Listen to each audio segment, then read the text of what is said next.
आपका है।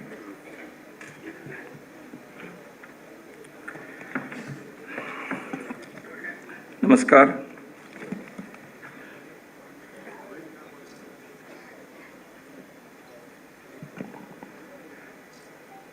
इस कार्यक्रम के विशिष्ट अतिथि भारत के भूतपूर्व मुख्य चुनाव आयुक्त माननीय श्री सुनील जी अरोड़ा, मंच पर और इस सभागार में इस ध्येय यात्रा के सहयात्री सभी बंधु भगिनी और इस कार्यक्रम में इस ध्येय यात्रा के मुख्य धारा में नहीं रहते हुए भी साथ देने वाले कई लोग आए होंगे। उन सभी महानुभाव सज्जन बंधु भगिनी,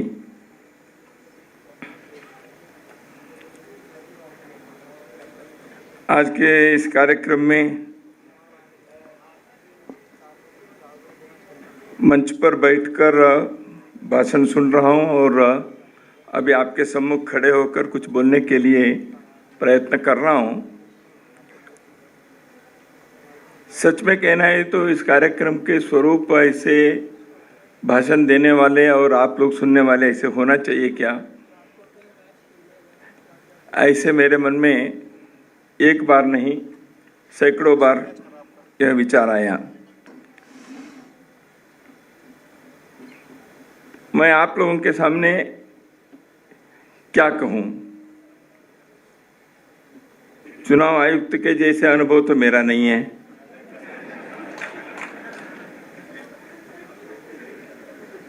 लेकिन एक तो जरूर कहूंगा, जिस निर्वाचन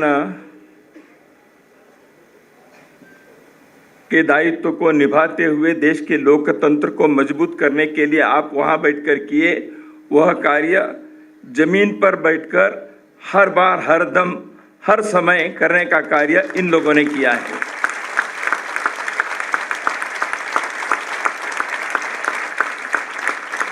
तो लोकतंत्र के एक परिचय निर्वाचन है, एकमात्र नहीं है। लोकतंत्र को मजबूत करने के कार्य जीवन के, राष्ट्र जीवन के विभिन्न आयामों में होता है। उसको भी एक ध्येय के नाते, एक महान राष्ट्रीय कर्तव्य के नाते जीवन में करने का प्रण लेकर, संकल्प लेकर, उसके लिए अपने सब कुछ न्योछावर करने के लिए भी तैयार हुए ऐसे लोगों के यात्रा की कहानी इन दो खंडों में छपी है।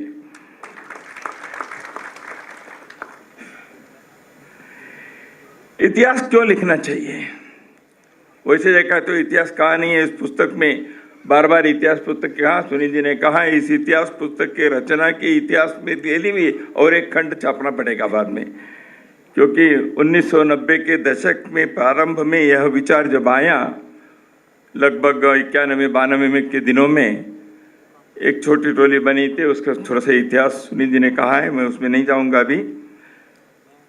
लेकिन सोचा था कि 98 में स्वर्ण जयंती वर्ष में इस पुस्तक को लाएंगे ऐसे, लेकिन वो तो किसी कारण से नहीं हो पाया, हम सब सुन लिए उसका।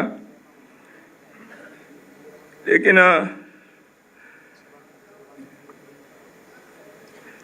एक छात्र संगठन को अपने इतिहास स्वयं को लिखकर प्रकाशित करना किस लिए? अपनी प्रशंसा के लिए। हमने देश की सेवा की है, देखिए इसे टाम करने के लिए। यदि ऐसे हम करेंगे, जो किए थे, जिस मन से किए थे, उससे हम हट गए। इस कारण से ये लिखने का, इसको प्रकाशित करने का निर्णय नहीं किया। जब इतिहास पुस्तक के लिखेंगे, ऐसे किसी ने कहा तो विद्यार्थी परिषद ने कहा, कई बार कहते हैं इतिहास लिखेंगे नहीं हम, इतिहास बनाने वाले हैं हम इतिहास बनाएंगे और कोई लिखेंगे और कोई पढ़ेंगे। इसी प्रकार के मन के संकल्प से, इसी प्रकार के मन के उत्साह से दशकों तक कार्य करने के एक बहुत बड़ी तादाद के, बहुत बड़ी संख्या के इस देश के अंदर नौजवानों की पीढ़ियों को तैयार करने का ऐतिहासिक कार्य विद्यार्थी परिषद ने किया। फिर भी मन में प्रश्न आता है, क्यों लिखना चाहिए? विचार आया, 3 कारण मेरे मन में आए। एक, आगामी पीढ़ी के लिए एक प्रेरणा मिले, कार्य के लिए एक आधार मिले, एक रेफरेंस पॉइंट मिले। हमारे पूर्वजों ने अपने इस संगठन के पिछली पीढ़ियों ने किस रास्ते पर कैसे चले, इसके लिए कुछ तो मिले,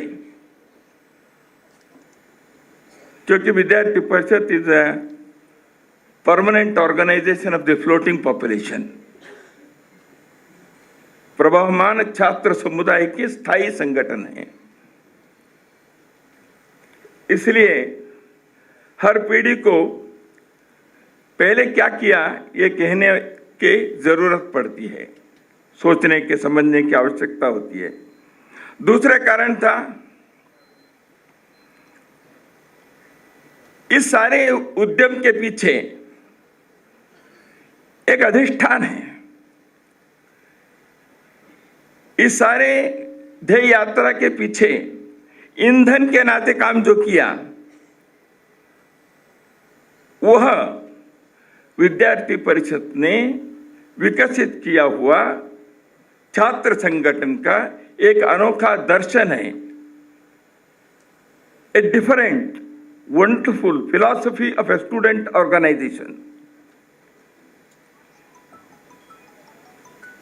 इसलिए उसको समझने के लिए और उसके अभिव्यक्ति कैसे विभिन्न प्रकार के कार्यक्रमों, प्रकल्पों, गतिविधियों द्वारा प्रकट हुए, कैसे अभिव्यक्ति हुई है, वो रचनात्मक दृष्टि से हुआ होगा, वो संघर्ष के रूप में हुआ होगा, वह छात्रों के प्रतिनिधित्व करने के मार्ग में हुआ होगा। लेकिन उन सारे कार्यक्रम, गतिविधियों के पीछे जो उद्देश्य है, विचार है, जो अधिष्ठान है, वह एक है। वह अधिष्ठान राष्ट्र को सर्वोपरि रखने का, अपने जीवन के हर क्षण में वह ईंधन है, वह अधिष्ठान है। इस प्राचीन राष्ट्र को आधुनिक काल में एक उस प्रकार के एकात्म भाव से भारत में रहने वाले प्रत्येक व्यक्ति के जीवन खुशहाली के हो, सुख हो, आनंद से जिए, सम्मान से जिए, सुरक्षा से जिए। इस कारण से जो उद्यम चला उसके पीछे के एक अधिष्ठान है, एक वैचारिक आधार है, एक सैद्धांतिक भूमिका है, वह समझना चाहिए। तीसरा भी एक कारण है, कहने में संकोच नहीं करूंगा, लेकिन मन को थोड़ा दर्द होता है। भारत के छात्र आंदोलन के, छात्र संगठनों के इतिहास के बारे में समय समय पर लिखे हुए लोग, छोटे बड़े आलेख या कुछ पुस्तकें, उन्होंने विश्व के सबसे बड़े छात्र संगठन के कार्यकलापों के बारे में न्याय नहीं दिया है। जिम्मेवारी के साथ मैं इस मंच से कहूंगा,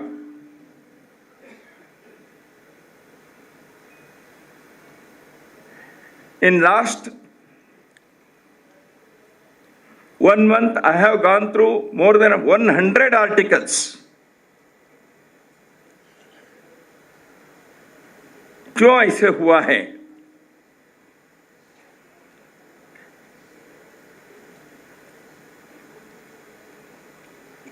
क्योंकि इतिहास को अपने दृष्टि से देखकर, अपने विचारधारा के उस चश्मे से उसको देखते हुए उसको लिखने का जो कार्य किया है, वहां विद्यार्थी परिषद के उसकी भूमिका के, उसके योगदान के सही चित्रण नहीं आया है। लेकिन जब प्रारंभ किया उस समय तो मालूम नहीं था। 90 के दशक में प्रारंभ में जब विचार किया, लेकिन 90 से लेकर अभी 2022 तक के इन वर्षों में जो बाहर आए हैं उसको मैं देखता हूं, यह ध्यान में आता है।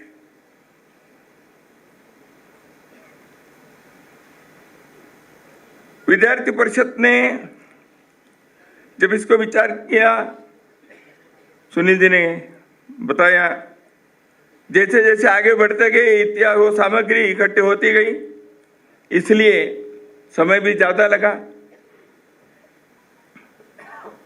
एक ही फिल्म के 3 डायरेक्टर्स हो गए।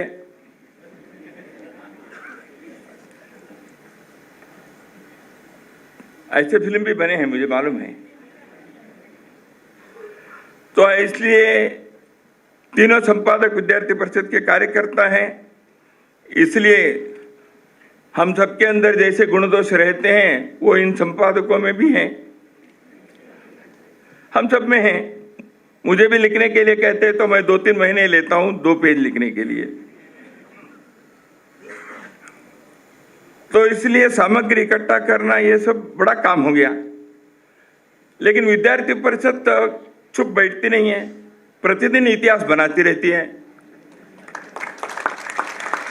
तो इसलिए प्रतिदिन जब इतिहास बनाते हैं तो ये समाप्त हो गया ऐसे कह ही नहीं सकते। बेचारे संपादक को लिख के लाएंगे, उसका टाइप होकर होने तक अरे और 2 कार्यक्रम हो गया बड़ा, तो फिर उसको लिखो, कब होगा पूरा? तो इसलिए ये एक बड़ी समस्या है। कोई भी इतिहास पुस्तक समग्र नहीं हो सकता, संपूर्ण नहीं हो सकता, 100% नहीं हो सकता, क्योंकि इसमें इतने 7 दशकों से अधिक कार्यकाल के एक छात्र संगठन देशव्यापी कितने हजारों लोग काम किए हैं, कितने हजारों कार्यक्रम आयोजित हुए हैं। क्या इन सबके सूची बनाकर जोड़ देंगे तो इतिहास पुस्तक कैसे बनेगा? संभव ही नहीं है, व्यावहारिक भी नहीं है। तो इसलिए आप देखेंगे तो लगेगा अरे ये तो आया ही नहीं। हो सकता है किसी को लगेगा इसमें नाम ही नहीं है इनका। अभी महामंत्री की सूची में मेरा नाम ही गायब कर दिया। ठीक ही किया था, क्योंकि मैं गलती से महामंत्री बना था।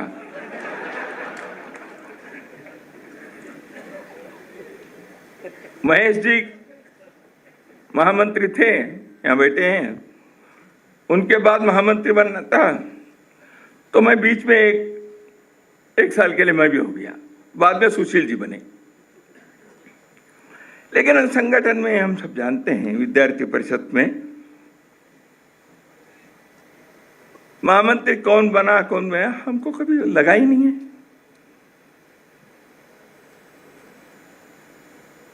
जब मैं महामंत्री के नाते नियुक्त हो गया और 1 साल के बाद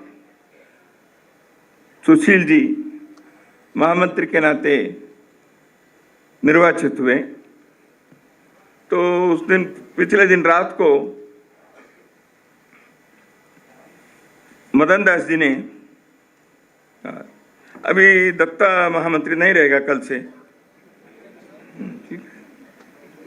ठीक है, तो उन्होंने एक उदाहरण दिया था। ऐसे उन्होंने एक ऐसे तौलिया रखे मदन दास जी ने, ये अभी तक ये महामंत्री करके रखा था, अब इसको हटा दिया है। हमने विद्यार्थी परिषद में दायित्व को ऐसे ही समझा, ठीक है भाई थोड़ा समय है, नहीं रहेगा दूसरे के पास जाएगा, उसमें क्या है। इस प्रकार के संगठन के सामूहिकता को बनाए रखे। हमको यह सिखाया, जो मंच पर बैठे हैं ना अध्यक्ष महामंत्री, वो अकेला नहीं है। ये छगन भाई, निधि, ये तो नाम है ठीक है, लेकिन हिंदुस्तान के हर कार्यकर्ता सोचेगा वो छगन भाई में, वो निधि में मैं ही हूं, मैं ही बैठा हूं। और मंच पर बैठने वालों को भी यह सिखाया है, तुम मंच पर बैठे हो, लेकिन वो वहां बैठे हैं इसलिए तुम मंच पर बैठे हो भैया, वो नहीं बैठते तो तुम कहां बैठे हो। यदि सभागार खाली है, मंच पर बैठकर करने वाले क्या है। वो वहां बैठे हैं इसलिए तुम यहां बैठे हो। विद्यार्थी परिषद में संगठन शास्त्र को ऐसे हमको सिखाया, सामूहिकता को, टीम वर्क को। तो इसलिए किसी का नाम इस पुस्तक में नहीं है, जो है ना उस पुस्तक में हम सबका नाम है। जो मशाल है ना, उसमें पिछले सब पीढ़ी के, आने वाले सब पीढ़ी के नाम है।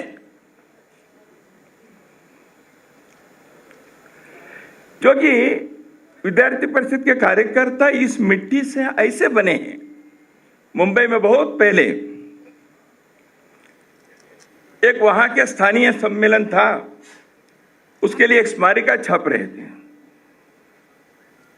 उस स्मारिका को आखिरी दिन, जैसे अभी प्रभा जी के देखिए, कल तक ये पुस्तक के सब गिले हैं अभी भी, क्योंकि वो सूखने में समय नहीं रहा। अभी परसों तक हम दे ही रहे हैं उनको लिखकर, तो कैसे वो छापेंगे। हमेशा हमारा काम वैसे ही होता रहता है। तो ऐसे आखिरी दिन हो गया, रात भर वो प्रिंटिंग करते थे उन दिनों में ड्रिल मशीन में। तो कवर पे छप रहा था, उस पर कुछ चित्र थे। तो रात को छप रहा था, वो कार्यकर्ता बैठा था, क्योंकि उसकी जिम्मेवारी थी दूसरे दिन उसका विमोचन करवाना है मंच से। कम 5 प्रति तो छापे। हमारे विनोद जी यहाँ हैं, उन्होंने तो, विनोद तावड़े जी, वो एक बार छपा नहीं है तो केवल कवर पेज और किसी पुस्तक पर छाप कर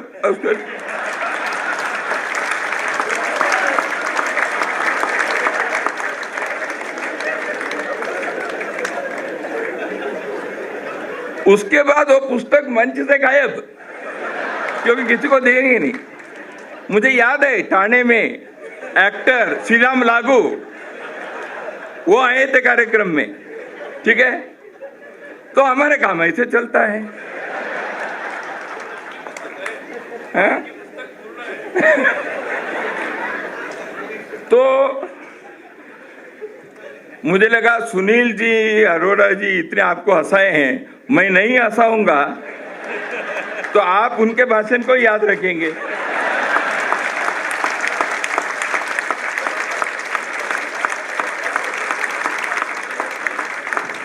तो आगे बताता हूं। तो वो पुस्तक स्मारिका छप रही थी मुंबई के गली के एक प्रेस में। कार्यकर्ता वहां बैठा था, काम चल रहा था। वो जो प्रिंटिंग प्रेस में काम करने वाला जो भी मजदूर था, प्रिंटिंग कर रहा था, उसने रात को 12 बजे के समय थोड़ा सा उनके सामने दिया, थोड़ा ले लो, क्योंकि उनको काम करना है सुबह तक।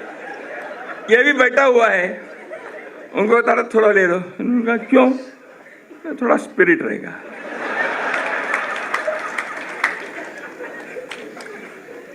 कार्यकर्ता ने कहा तुम छाप रहे हो ना, वो जो कवर पेज पर चित्र है ना, वो देखने से हमारा स्पिरिट, उसमें छापा था भगत सिंह का, सुभाष चंद्र बोस के, विवेकानंद के। इन चित्रों को उस मुखपृष्ठ पर छाप रहे थे। कार्यकर्ता ने कहा उनको देखने से हमको और कोई स्पिरिट की जरूरत नहीं है। परिषद के कार्यकर्ता ऐसे मिट्टी से तैयार हुए, इसलिए इतिहास बनाया, लेकिन यह घटना इसमें नहीं है।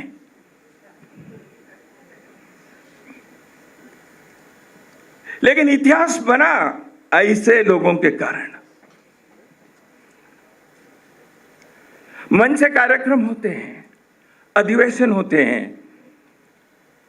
यात्राएं, रैलियां, घेराव, आंदोलन, चुनाव कितने हुए हैं। लेकिन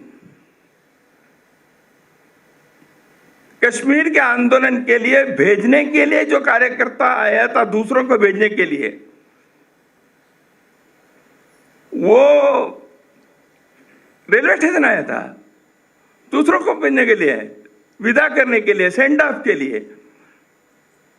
तो वहां भारत माता के जय, कश्मीर बचाओ, ये सब देने के बाद उसके मित्र ने कहा तुम चलोगे क्या? चलो। वहीं से चल पड़ा। ये घटना इसमें नहीं है, लेकिन ऐसे लोगों ने विद्यार्थी परिषद को बनाया। मैं इसे कह रहा हूं, ऐसी घटनाएं यहां बैठे हुए विद्यार्थी परिषद के ज्येष्ठ श्रेष्ठ कार्यकर्ताओं के भंडार में कितने होंगे।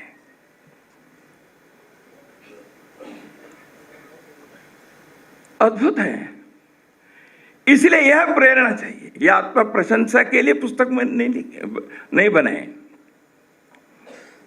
इसलिए हजारों लोगों के परिश्रम, हजारों प्रयासों के, हजारों कार्यक्रमों के आयोजन से एक इतिहास बनता है। सभी के नाम दर्ज होना संभव नहीं है। विद्यार्थी परिषद के योगदान क्या है? 75वां वर्ष अगले बार आएगा, ये बहुत अच्छी बात है। स्वतंत्रता के अमृत महोत्सव के इस वर्ष में विद्यार्थी परिषद जैसे एक राष्ट्रीय छात्र आंदोलन की ध्येय यात्रा के इस कथन को संगठन के अमृत महोत्सव के पूर्व संध्या पर प्रकाशित कर रहे हैं।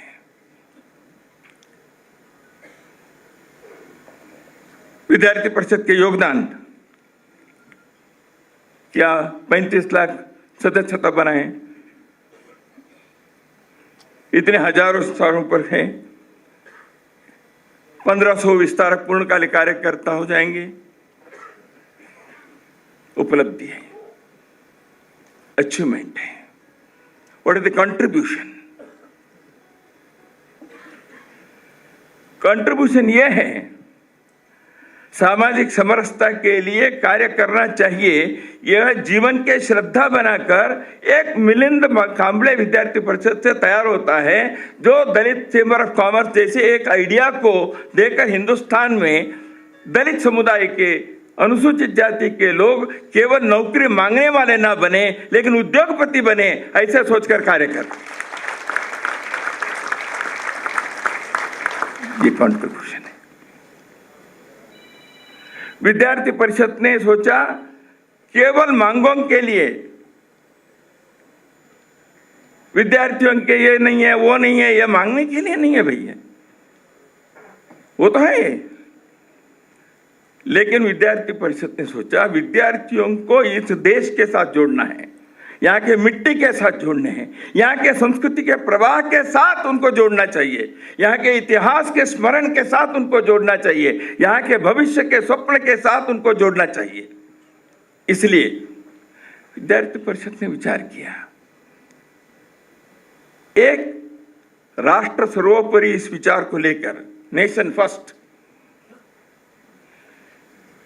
इसलिए केवल मांग करना, घेराव करना, आंदोलन करना इतना ही नहीं, एक रचनात्मक कार्यक्रमों की मालिका थी। No other student organization in the world has ever thought of so many hundreds and hundreds of consecutive programs being conducted round the year in thousands of places. Student activism, कई बार स्टूडेंट पॉलिटिक्स कहते हैं, विद्यार्थी राजनीति, छात्र राजनीति, थोड़ा उत्तर भारत में ज्यादा कहते हैं। तो हमने कहा ये स्टूडेंट पॉलिटिक्स नहीं है, दिस इज स्टूडेंट एक्टिविज्म, छात्र गतिशीलता है। इस छात्रों के एक्टिविज्म में आंदोलन एक पक्ष में है, आंदोलन एक पक्ष में है, लेकिन उससे भी बढ़कर, उससे भी महत्वपूर्ण है राष्ट्रीय पुनर्निर्माण के लिए हम क्या कर सकते हैं।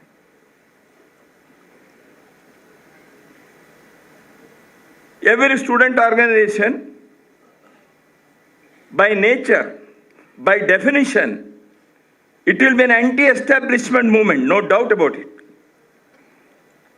स्थापित सत्ता के विरुद्ध आवाज उठाने का कार्य हर पीढ़ी को, हर युवा को करना पड़ता है, ठीक है, लेकिन वह देश तोड़ने के टुकड़े टुकड़े करने वाले की नहीं ना, समाज के विरुद्ध द्वेष फैलाने के लिए तो नहीं, संस्कृति के बारे में घृणा से बात करने के लिए तो नहीं, समाज में व्यवस्था लाने के दृष्टि से चलकर अव्यवस्था को पैदा करने के लिए है क्या, क्रांति के नाम पर देश के अंदर खून खराबा करने के लिए है क्या, अपने ही लोगों को बंदूक से मारकर क्रांति लाएंगे।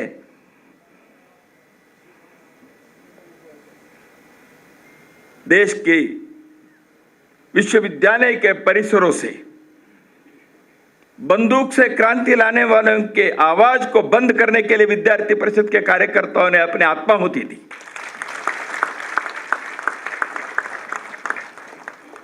केरल में, आंध्र में, तेलंगाना में परिवर्तन हम चाहते हैं।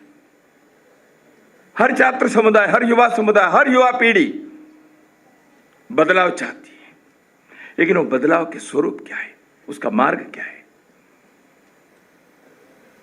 इसलिए रचनात्मक दृष्टि से, रचनात्मक कार्य करते हुए समाज के अन्याय के, समाज में समस्याओं के, समाज के प्रश्नों के बारे में संवेदना को जागृत करते हुए मेरे कर्तव्य क्या है और दूसरों को जो वहां सत्ता पर बैठे हुए वो क्या करना चाहिए, ऐसे उनको सुझाव देने का कार्य भी हम करेंगे, हम अपने भी योगदान करेंगे। ऐसे एक छात्र आंदोलन को खड़ा करने का कार्य विद्यार्थी परिषद ने पिछले 75 वर्षों में किया है। विद्यार्थी परिषद का बहुत बड़ा कंट्रीब्यूशन है to develop a robust philosophy of a student organisation. छात्र शक्ति को राष्ट्र शक्ति के रूप में सोचना। आज का छात्र, आज का नागरिक है, इस प्रकार के विचार को कहने का हिम्मत विद्यार्थी परिषद ने दिखाई, क्योंकि छात्रों की भूमिका छात्र के नाते भी है, नागरिक के नाते भी है। विद्यार्थी परिषद ने 1970 में मांग रखी 18 वर्ष में मताधिकार होने चाहिए, इन 1970।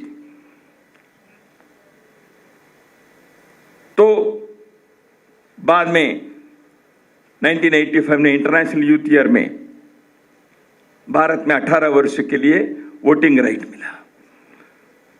विद्यार्थी परिषद ने विचार किया था 1981 में लोक अभियान किया है, हमें उस जनवरी 26 के एक सप्ताह, उस लोक अभियान में धारा 370 को हटाने की मांग हमने रखी। तो कश्मीर के आंदोलन, असम में घुसपैठियों के विरोध के आंदोलन, जयप्रकाश आंदोलन, सुशील जी, कुंदाचार्य जी सब यहां बैठे हैं। कितने लोग यहां उपस्थित रहे, लोग उन आंदोलनों में सक्रिय रूप से हम सब सहभागी हुए। देश में परिवर्तन लाने का इस प्रकार के आंदोलन में विद्यार्थी परिषद के उस समय के पीढ़ी के कार्यकर्ताओं ने अपने समय को, बुद्धि को, प्रतिभा को, तन मन को लगाकर उस आंदोलन के सिपाही बनकर उसको मजबूत किया, देश के अंदर एक परिवर्तन लाने के, शंखनाद करने के, ऐसे हर आंदोलन के आगे बढ़ाने का एक अद्भुत ऐतिहासिक कार्य उन्होंने किया। इसलिए मित्रों, आप सभी यहाँ हैं, सभी पुरानी कहानी को पुनस्मरण करने के लिए मैं नहीं जाऊंगा, लेकिन विद्यार्थी परिषद के योगदान के संदर्भ में निधि ने बताया, शिक्षा नीति के संदर्भ में, अन्य बातों के बारे में। इतना ही कहूँगा कि कैसे एक एक विषय के बारे में दूसरों ने क्या सोचा। केरल के मुख्यमंत्री रहे, भारत के कम्युनिस्ट आंदोलन के बहुत बड़े नेता रहे EMS नंबूद्रिपाद, शंकरन नंबूद्रिपाद। उन्होंने उनके जीवन के संध्या काल में केरल के एक वहां के छात्र संगठन SFI के स्मारिका के लिए उन्होंने एक इंटरव्यू दिया था। उसमें नंबूद्रिपाद जी ने कहा दो बातें। उन्होंने कही दो बातें। एक, हमने विद्यार्थी संगठन को राजनीति के पिछलग्गू बनाने का, स्टूडेंट ऑर्गेनाइजेशन को एक पॉलिटिकल नेचर से का, पॉलिटिकल पार्टी के स्टूडेंट विंग बनाने का यह जो कार्य किया, ये गलत था। कैंपस में विद्यार्थियों को राजनीति के पार्टी के नाथ जोड़ना ये ठीक नहीं था। यह नंबूद्रिपाद जी ने अपने इंटरव्यू में बताया। विद्यार्थी परिषद ने दशकों पूर्व इस विचार को आग्रहपूर्वक रखते आया। दूसरी बात उन्होंने कही, विद्यार्थियों के कार्य देश के निर्माण में कंट्रीब्यूटरी भी होना चाहिए, केवल डिमांड करने वाले लोग नहीं होने चाहिए। नंबूद्रिपाद जी जैसे एक अनुभवी राजनेता, विचार यात्रा के पुरोधा, उन्होंने अपने जीवन के संध्या काल में जो सत्य उनको दिखा, वह विद्यार्थी परिषद ने प्रथम दिन से ही उसका पालन किया है। मराठवाड़ा में विश्वविद्यालय का नामांतरण के प्रश्न आया। हम यहां आज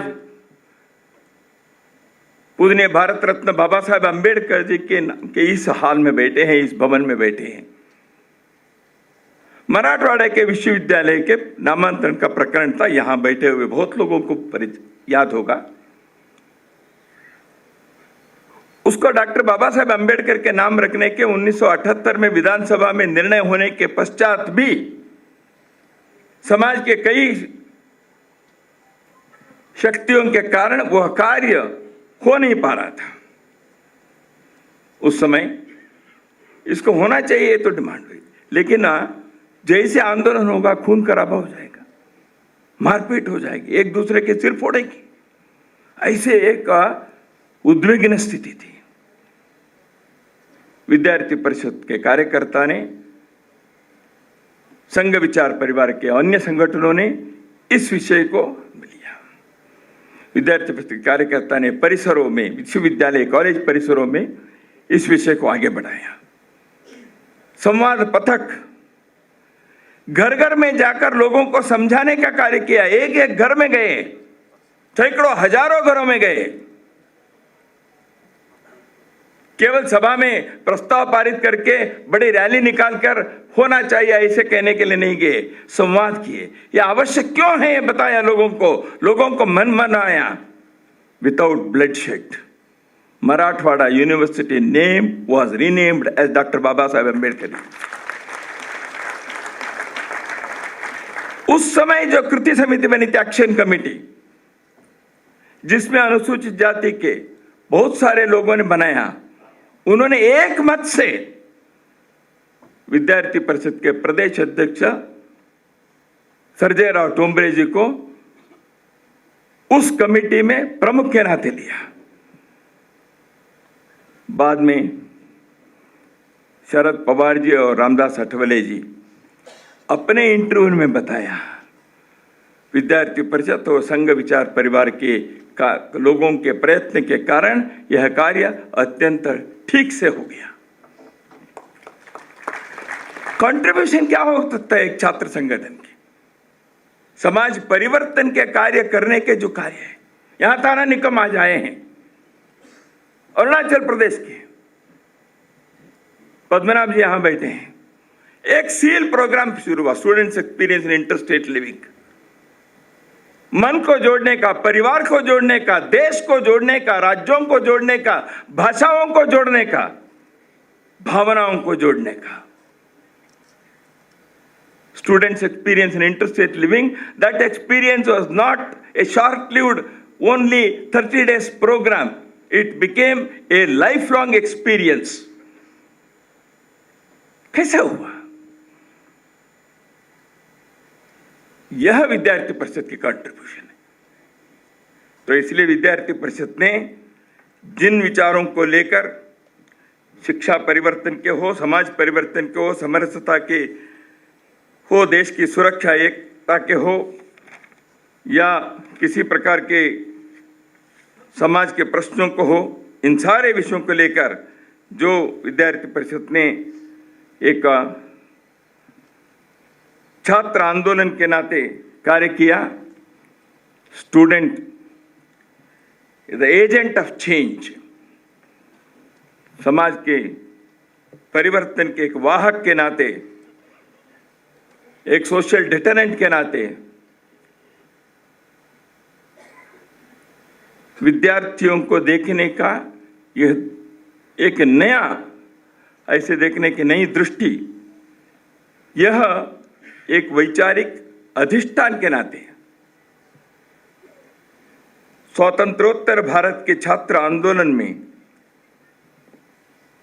एक स्वर्णिम अध्याय लिखने का कार्य विद्यार्थी परिषद ने किया। इस कार्य में देश के विद्यार्थी तो भाग लिए, लेकिन अपने कैंपसों में रहने वाले विदेशी छात्र बड़ी संख्या में रहते हैं। उनको देखने के बाद लगा एक अंतर्राष्ट्रीय मंच भी प्रारंभ होना चाहिए। इसलिए world organisation of students and youth 1985 में इसी दिल्ली के राजघाट में माननीय अटल जी के हस्ते, माननीय अटल जी की उपस्थिति में उनके द्वारा उस नया संगठन का प्रारंभ हुआ। उनका आशीर्वाद मिला, उनका समर्थन मिला, उनके मार्गदर्शन मिला। एक बार नहीं, 3 बार उसी के कार्यक्रम में अटल जी आए, क्योंकि उनकी एक इच्छा थी ऐसे एक भारत से होना चाहिए। तो इसलिए वह कार्य भी आज जो चल रहा है, अन्य देशों में यहाँ पढ़कर जाने वाले विद्यार्थी इस world organisation of students and youth के प्लेटफॉर्म से भी इन बातों को सीख कर जाते हैं। अपने देश के राष्ट्रीय विकास में, पुनर्निर्माण में मैं क्या कंट्रीब्यूट कर सकता हूं, यह विचार यहाँ से वो सीख के जाते हैं। They return not only with their university degrees but also a certain lessons for life from OC, which is the platform launched by AB.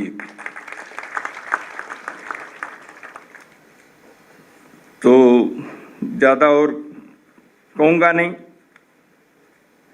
विद्यार्थी परिषद के योगदान के संदर्भ में एक बार ऐसे ही संघ के एक अखिल भारतीय बैठक नागपुर में चल रही थी। अपने विविध क्षेत्र के संगठनों के थोड़ा इतिहास बताकर आप अपने अपने संगठन के निश्चित कुछ अचीवमेंट, योगदान क्या है, ये भी बताना चाहिए। ऐसे उस समय के सरकार्यवाह माननीय शेषाद्री जी ने मंच से बोला। पूजनीय सरसंघ चालक जी के नाते रज्जू भैया जी थे। तो एक संगठन अपने शुरू किया। विश्व हिंदू परिषद से गिरिराज किशोर जी ने विश्व हिंदू परिषद के कुछ विषय बताए। उनके बाद मुरलीधर राव उस समय स्वदेशी जागरण मंच के कार्य देखते थे, उन्होंने स्वदेश जागरण मंच के विषय को बताया।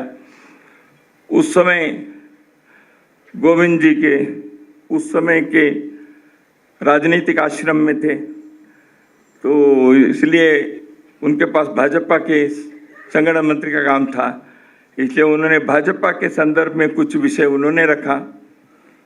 तो उसके बाद मेरा टर्न आया, मुझे विद्यार्थी परिषद के बारे में कहना था। तो मैंने कहा विद्यार्थी परिषद हर एक संगठन के योगदान क्या है, आपने पूछा है। मेरे पहले बोलने वाले ये तीनों जो थे वो सब विद्यार्थी परिषद के प्रोडक्ट थे।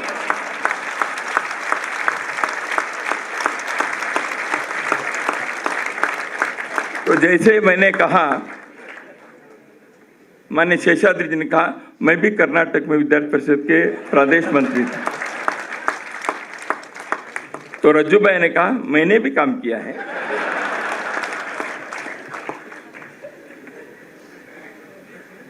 जीवन के हर क्षेत्र में कार्यकर्ता देने का एक कार्य करेगा। यह प्राध्यापक यशवंतराव केलकर जी ने विद्यार्थी परिषद के बारे में समाज के लिए, समाज के सम्मुख 2 आश्वासन दिए। आश्वासन क्रमांक 1, विद्यार्थी परिषद अपने जीवन व्रत का पालन करते हुए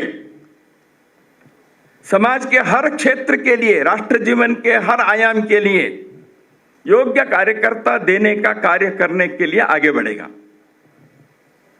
आश्वासन क्रमांक 2, विद्यार्थी परिषद में कार्य किए हुए कार्यकर्ता अपने जीवन में कथनी और करनी में अंतर को कम करते करते करते जाएगा। ये 2 आश्वासन यशवंतराव केलकर जी ने समाज के सम्मुख रखा। On behalf of all the past, present and future ABVP workers. ध्येय यात्रा, यह जो विद्यार्थी परिषद के जीवन गाथा है, यह अभी तक जो कार्य करके विद्यार्थी परिषद से प्रेरणा लेकर अपने अपने जीवन में अन्य प्रकार के कार्य व्यक्तिगत, सामाजिक, राष्ट्रीय तौर पर कर रहे हैं, उनको सोचने का विषय है। मैंने विद्यार्थी परिषद के जीवन में जो सीखा, जो पाया, जो प्रेरणा ली, वह आज भी मेरे जीवन में उतने ही मजबूती से वैसे ही कार्य कर रहा है। ये हमारे आत्मावलोकन का विषय है। ध्येय यात्रा इसके लिए है।